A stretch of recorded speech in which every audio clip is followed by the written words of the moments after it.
Romanos, capítulo 1. Saudações de Paulo. Eu, Paulo, escravo de Cristo Jesus, chamado para ser apóstolo e enviado para anunciar as boas novas de Deus, escrevo esta carta. Deus prometeu as boas novas muito tempo atrás nas Escrituras Sagradas, por meio de seus profetas. Elas se referem a seu filho que, como homem, nasceu da linhagem do rei Davi. E quando o poder do Espírito Santo ressuscitou dos mortos, foi demonstrado que ele era o Filho de Deus. Ele é Jesus Cristo, nosso Senhor. Por meio dele recebemos a graça e a autoridade, como apóstolos, de chamar os gentios em toda parte a crer nele e lhe obedecer em honra de seu nome. E vocês estão entre esses gentios chamados para pertencer a Jesus Cristo. Escrevo a todos vocês que estão em Roma, amados por Deus e chamados por seu povo santo. Que Deus, nosso Pai, e o Senhor Jesus Cristo lhes deem graça e paz. As boas novas de Deus. Antes de tudo, quero dizer que por meio de Jesus Cristo agradeço a meu Deus por todos vocês, pois sua fé nele é comentada em todo o mundo. O Deus a quem sirvo em meu espírito, anunciando as boas novas a respeito de seu Filho, sabe como nunca deixo de me lembrar de vocês em minhas orações, sempre pedindo, se for da vontade de Deus, uma oportunidade de ir vê-los. Desejo muito visitá-los a fim de compartilhar com vocês alguma dádiva espiritual que os ajude a se fortalecerem. Quando nos encontrarmos, quero encorajá-los na fé e também quero ser encorajado por sua fé. Quero que saibam, irmãos, que muitas vezes planejei visitá-los, mas até agora fui impedido. Meu desejo é trabalhar entre vocês e ver frutos espirituais como tenho visto entre outros gentios, pois sinto grande obrigação tanto para com os gregos como os bárbaros, tanto para com os instruídos como os não instruídos. Por isso, aguardo com expectativa para visitá-los, a fim de anunciar as boas novas também a vocês em Roma. Pois não me envergonho das boas novas a respeito de Cristo, que são o poder de Deus em ação para salvar todos os que creem, primeiro os judeus e também os gentios. As boas novas revelam como Deus nos declara justos diante dele, o que do começo ao fim é algo que se dá pela fé, como dizem as Escrituras, o justo viverá pela fé. A ira de Deus contra o pecado. Assim, Deus mostra do céu sua ira contra todos que são pecadores e perversos, que por sua maldade impedem que a verdade seja conhecida. Sabem a verdade a respeito de Deus, pois ele a tornou evidente por meio de tudo que ele fez desde a criação do mundo. Podem perceber claramente seus atributos invisíveis, seu poder eterno e sua natureza divina. Portanto, não tem desculpa alguma. Sim, eles conheciam algo sobre Deus, mas não o adoraram, nem lhe agradeceram. Em vez disso, começaram a inventar ideias tolas e com isso sua mente ficou obscurecida e confusa. Dizendo-se sábios, tornaram-se tolos. Trocaram a grandeza do Deus imortal por imagens de seres humanos mortais, bem como de aves, animais e répteis. Por isso, Deus os entregou aos desejos pecaminosos de seu coração. Como resultado, praticaram entre si coisas desprezíveis e degradantes com o próprio corpo. Trocaram a verdade sobre Deus pela mentira. Desse modo, adoraram e serviram coisas que Deus criou em lugar do Criador, que é digno de louvor eterno. Amém. Por isso, Deus os entregou a desejos vergonhosos. Até as mulheres trocaram sua forma natural de ter relações sexuais por práticas não naturais. E os homens, em vez de ter relações sexuais normais com mulheres, ardem de desejos uns pelos outros.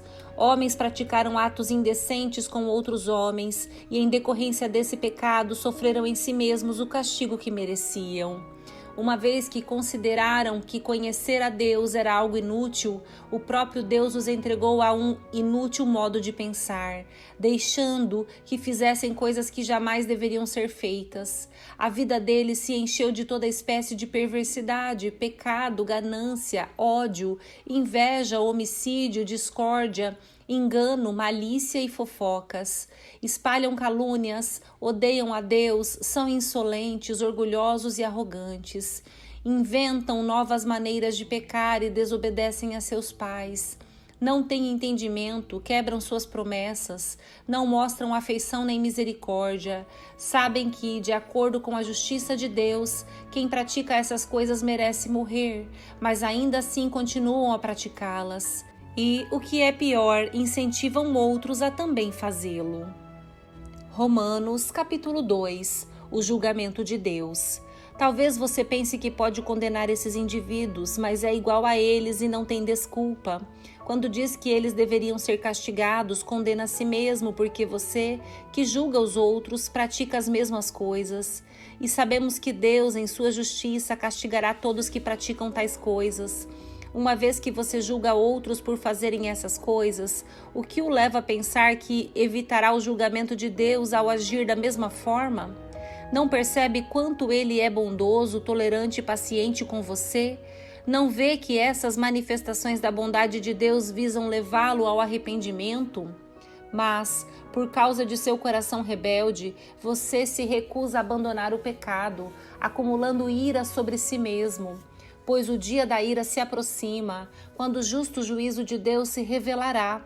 Ele julgará cada um de acordo com seus atos, dará vida eterna àqueles que, persistindo em fazer o bem, buscam glória, honra e imortalidade, mas derramará ira e indignação sobre os que vivem para si mesmos, que se recusam a obedecer à verdade e preferem entregar-se a uma vida de perversidade. A todos que praticam o mal, ele trará aflição e calamidade, primeiro para os judeus e também para os gentios. Mas a todos que fazem o bem, ele dará glória, honra e paz, primeiro para os judeus e também para os gentios, pois Deus não age com favoritismo. Assim, todos os que pecarem, mesmo não tendo a lei escrita de Deus, serão destruídos, e todos os que pecarem estando sobre a lei de Deus, de acordo com essa lei, serão julgados. Pois o simples ato de ouvir a lei não nos torna justos diante de Deus, mas sim a obediência à lei é que nos torna justos aos olhos dele. Até mesmo gentios que não têm a lei escrita, quando obedecem a ela instintivamente, mostram que conhecem a lei, mesmo não a tendo. Demonstram que a lei está gravada em seu coração, pois sua consciência e seus pensamentos os acusam ou lhes dizem que estão agindo corretamente. Isso se confirmará no dia em que Deus julgar os segredos de cada um por meio de Cristo Jesus, de acordo com as boas novas que anuncio. Os judeus e a lei. Você que se diz judeu, se apoia na lei de Deus e se orgulha de seu relacionamento especial com Ele. Conhece a vontade de Deus, sabe o que é certo porque foi instruído em sua lei, está convencido de que é guia para os cegos e luz para os que estão perdidos na escuridão, considera-se capaz de instruir os ignorantes e ensinar os caminhos de Deus às crianças, está certo de que a lei de Deus lhes dá pleno conhecimento e verdade. Pois bem, se você ensina a outros, por que não ensina a si mesmo? Diz a outros que não roubem, mas você mesmo rouba? Afirma que é errado cometer adultério, mas você mesmo adultera? Condena a idolatria, mas rouba objetos dos templos?